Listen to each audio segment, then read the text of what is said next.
Good evening, my dear brothers and sisters. আজি আমি এটা বিষয় চাবলৈ গৈ আছোঁ। সেই বিষয়টো হৈছে যে যীশু খ্ৰীষ্ট প্ৰকৃততে এই পৃথিৱীলৈ আহিছিলনে?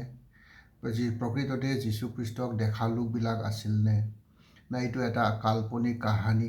এই কথাষাৰ বুজিবৰ কাৰণে আমি এটা বিষয় চাবলৈ গৈ আছোঁ আৰু এই বিষয়টো আমি দ্বিতীয় পিটাৰ আমাৰ ধৰ্মশাস্ত্ৰৰ পৰা লোৱা হৈছে। দ্বিতীয় পিটাৰ 1 অধ্যায় 16 পদৰ পৰা 21 পদলৈকে যদি আমি পঢ়োঁ, তাতে এই যিটো মই প্ৰথমতে সুধিছোঁ এই প্ৰশ্নবিলাকৰ উত্তৰটো পাব।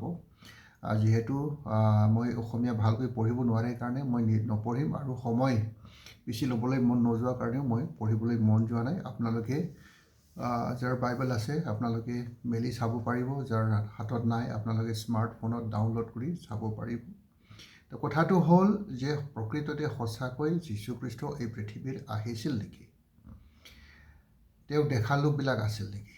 বা এই ধৰ্মশাস্ত্ৰ কেনেকৈ আমাৰ হাতলৈ আহিল? এই কিছুমান কথাবিলাক আমি বুজিবলৈ কাৰণে আমি চেষ্টা কৰোঁ। প্ৰথমে হৈছে পিতৰে যীশু খ্ৰীষ্টৰ বিষয়ে কোনো ৰহস্য ৰচনা কৰিছিল নেকি? যীশু খ্ৰীষ্টৰ বিষয়ে কিবা নিজৰ কাল্পনিক কৰি এটা ৰহস্যজনক এটা কাল্পনিক এটা কাহিনী ৰচিছিল নেকি পিতৰে? আমি যদি দ্বিতীয় পিটাৰ 1 অধ্যায় 16 পদ যদি আমি চাওঁ, তেওঁ কৈছে বাইবেলৰ এই পত্ৰখন পিতৰে লিখিছিল। পদত পিতৰে কৈছে যে তেওঁ যীশুৰ বিষয়ে কোৱাৰ সময়ত চতুৰ ৰহস্যবোৰ অনুসৰণ কৰা নাছিল। পিতৰে যীশুৰ বিষয়ে কোনো মিছা কথা লিখা নাছিল। তাৰমানে পিতৰে কোনো ৰহস্য বা বুদ্ধিমানে সজাইখিনি লিখা কোনো কাহিনীৰ ওপৰত তেওঁ বিশ্বাস কৰি তেওঁ অনুসৰণ কৰা নাই। এই কথাষাৰ পিতৰে স্বয়ং এই কথাটো কোৱাটো আমি দেখি পাওঁ। পিতৰে যীশুৰ বিষয়ে কেনেকৈ জানিছিল?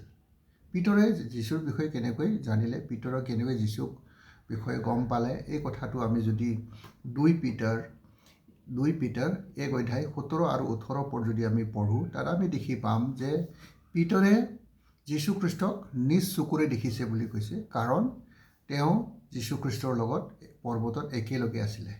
অকল পৰ্বতত নহয়, যদি আমি বাইবেল যদি আমি পঢ়োঁ আমি গম পাওঁ যে পিতৰে যীশু খ্ৰীষ্টৰ লগত 3.5 বছৰ আছিলে একেলগে। তো সেইটোৰ কাৰণে ইয়াতে কৈছে যে নিজ চকুৰে দেখিছোঁ বুলি কৈছে। আৰু পিতৃ ঈশ্বৰ আৰু যীশু খ্ৰীষ্টৰ লগত যেতিয়া কথা বাৰ্তা হৈছে, এই কথাবিলাক নিজ কাণেৰে শুনিছে বুলি কৈছে।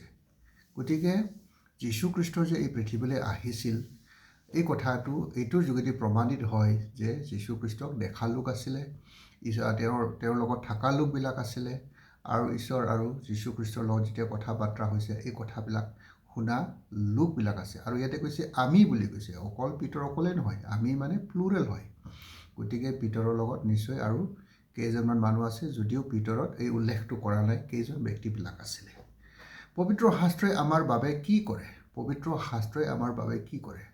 আমি যদি 2 পিটাৰ 1 অধ্যায় 19 পদ যদি আমি চাওঁ, আমি দেখি পাব পবিত্ৰ শাস্ত্ৰই মানুহৰ কাৰণে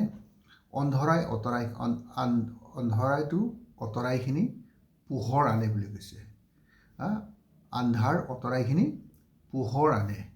গতিকে ধৰ্মশাস্ত্ৰৰ মূল কামটো হৈছে মানুহৰ জীৱনত পোহৰ অনা, মানুহক সৎ পথ দেখুওৱা, সত্য পথ দেখুওৱা, যে মানুহে কেনেকৈ জীৱন যাপন কৰিব লাগে বা কোনটো জীৱন যাপন নকৰিব লাগে। এই সকলো কথাবিলাক ধৰ্মশাস্ত্ৰই এইটো আমাক পথ দৰ্শক হয়। পবিত্ৰ শাস্ত্ৰ আমাৰ ওচৰলৈ কেনেকৈ আহিল? পবিত্ৰ শাস্ত্ৰ বা এই বাইবেলটো আমি কেনেকৈ পালোঁ? 2 পিটাৰ 1 অধ্যায় 20 আৰু 21 যদি আমি চাওঁ, তাতে আমি দেখি পাব যে তাতে কৈছে যে কোনো ধৰ্মশাস্ত্ৰটো মানুহৰ বুদ্ধি জ্ঞানেৰে ৰচিত হোৱা নাই, কিন্তু ঈশ্বৰৰ পবিত্ৰ আত্মাৰ চালিত হৈ ব্যক্তিবিলাকক ঈশ্বৰে ব্যৱহাৰ কৰিছে এই ধৰ্মশাস্ত্ৰটো লিখিবলৈ। সেইটোৰ কাৰণে এই ধৰ্মশাস্ত্ৰ যিটো বাইবেল, সেই বাইবেলটো মানুহৰ যোগেদি লিখা এটা পুস্তক নহয়, কিন্তু ঈশ্বৰৰ পবিত্ৰ আত্মাৰ যোগেদিহে এই পুস্তকখন লিখা হৈছে। ইয়াতে কেইটামান আমাৰ প্ৰমাণ আমি চাব পাৰোঁ বাইবেলৰ পৰা। প্ৰায় বাইবেল লিখক প্ৰায় এৰাউণ্ড 40জন ব্যক্তি আছে আৰু তাতে 66খন পুস্তকবিলাক আছে, আদি পুস্তকৰ পৰা লৈ প্ৰকাশিত বাক্যলৈকে। আৰু এইটো গোটেই পুস্তকটো লিখিবলৈ প্ৰায় 1500 বছৰ লাগিছে। আৰু তাতে আমি দেখি পাওঁ তাতে ৰজাবিলাক আছিলে, খেতিয়কবিলাক আছিলে, কিছুমান সাহিত্যিকবিলাক আছিলে, কিছুমান গীত গোৱা মানুহবিলাক আছিলে, কিছুমান একে সাধাৰণ মাছুৱা মানুহ আছিলে। বিভিন্ন প্ৰকাৰৰ মানুহবিলাকে এই বাইবেলখন ৰচিত কৰিছে। আৰু কেনেকৈ ৰচিত কৰিছে এইটো আমি কেনেকৈ গম পাম যে এইটো পবিত্ৰ আত্মাৰ যোগেদি লিখা হৈছে। এই ব্যক্তিবিলাকে যিসকলে লিখিছে তেওঁবিলাকে বিভিন্ন সময়ত লিখিছে আৰু সেইজন সিজনে মেক্সিমামে নাজানিছিলে। তেওঁবিলাকৰ কোনো আদান প্ৰদান নাছিলে। প্ৰায় এছিয়া, আফ্ৰিকা এনেকুৱা আৰু লিটল বিট পাৰ্ট অফ ইউৰোপত এই পুস্তকবিলাক লিখা হৈছে, প্ৰায় 3টা কণ্টিনেণ্টত।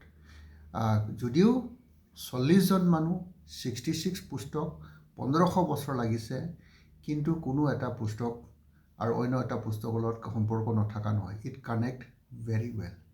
সেইটোৱে প্ৰমাণিত হয় যে বাইবেলটো সঁচাকৈ ঈশ্বৰৰ পবিত্ৰ আত্মাৰ যোগেদি লিখা হৈছে।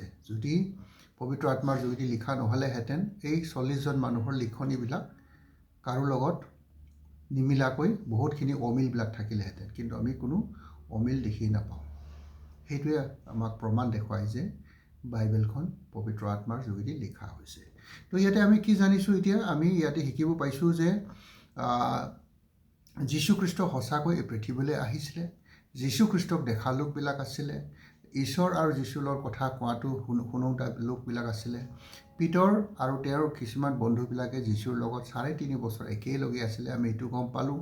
আৰু আমি বুজি পাইছোঁ যে ধৰ্মশাস্ত্ৰই সকলো অন্ধকাৰবিলাক আঁতৰাইখিনি পোহৰ আনে, তাৰমানে সৎ পথটো দেখাই এইটো আমাক সহায় কৰে। গতিকে আমাৰ কাৰণে ধৰ্মশাস্ত্ৰ বা বাইবেল মানুহৰ কাৰণে বহুত এটা প্ৰয়োজন এটা পুস্তক হয়। মই আশা কৰিছোঁ এইখিনি কথাত আপোনালোকে বুজি পাইছে। আৰু বিশেষ বুজিবলৈ কাৰণে যদি আপোনালোকৰ ইচ্ছা আছে মোলৈ ফোন কৰিব পাৰিব, বা আপোনালোকৰ আশে পাশে থকা যিসকলে যীশুখ্ৰীষ্টক অনুসৰণ কৰিছে তেওঁবিলাকৰ লগত আপুনি আলোচনা কৰি আপোনালোকে শিকিবলৈ পাৰিব। সকলোকে ঈশ্বৰে আশীৰ্বাদ দিয়ক। আমেন।